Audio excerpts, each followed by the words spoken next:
podcast de l'article de Noureddine Batij publié sur l'odj.ma. L'auteur a intitulé son article « Le Royaume ne récupère pas son investment grade chez Fitch Ratings ». Il commence son article ainsi. L'agence de notation confirme la note du Maroc à BB+ avec une perspective stable et s'attend à ce que Banque Al Maghrib continue de resserrer sa politique monétaire. Fitch Ratings, agence de notation financière internationale, vient de confirmer la note de défaut émetteur en devises étrangères à long terme du Maroc à BB+ avec une perspective stable. L'auteur poursuit son article ainsi. À travers une note datée, le 4 novembre 2022, de Londres, Fitch Ratings indique qu'en termes de fondamentaux de crédit, les notations du Maroc sont soutenues par une part modérée de la dette en devises dans la dette publique, un solide soutien des créanciers officiels et un historique de stabilité macroéconomique, reflété par une inflation relativement faible et une volatilité du PIB avant la pandémie. Aussi, précise-t-on, de même source, que ces facteurs sont contrebalancés par la faiblesse des indicateurs de développement et de gouvernance, une dette publique élevée et des déficits budgétaires et courants plus larges par rapport aux pairs. En termes de croissance, cette agence, partant du fait que le Maroc est confronté à la pire sécheresse depuis des décennies, s'attend à ce que la croissance économique ralentisse à 1,1% en 2022 en raison de la forte contraction de la production agricole, de l'inflation affectant la consommation et de l'environnement international défavorable en termes de prix des matières premières et de hausse des taux d'intérêt. Et ce, au moment où le tourisme se redresse fortement et les secteurs manufacturiers continuent d'afficher de solides performances. L'auteur précise ainsi.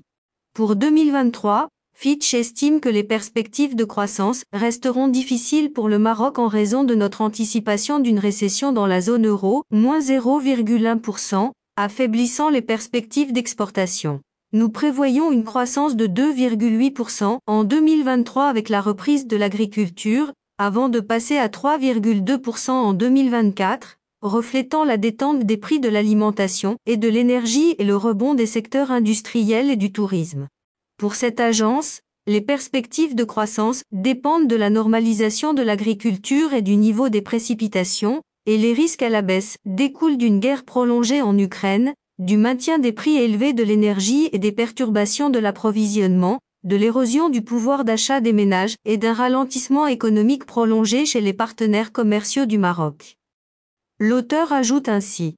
Pour ce qui est des pressions inflationnistes, Fitch Ratings s'attend à ce que l'inflation s'établit en moyenne à 6,2% cette année, avant de tomber à 2,2% en 2024 à mesure que les pressions sur les marchés mondiaux des matières premières s'atténuent. Cependant, les risques à la hausse restent importants en cas de choc prolongé des prix des produits de base, de production agricole intérieure médiocre en raison d'un déficit pluviométrique persistant et de pression salariale, estime cette agence qui s'attend à ce que Banque Al Maghrib continue de resserrer sa politique monétaire pour ancrer les anticipations d'inflation et suivre le cycle de resserrement de la BCE et de la Fed.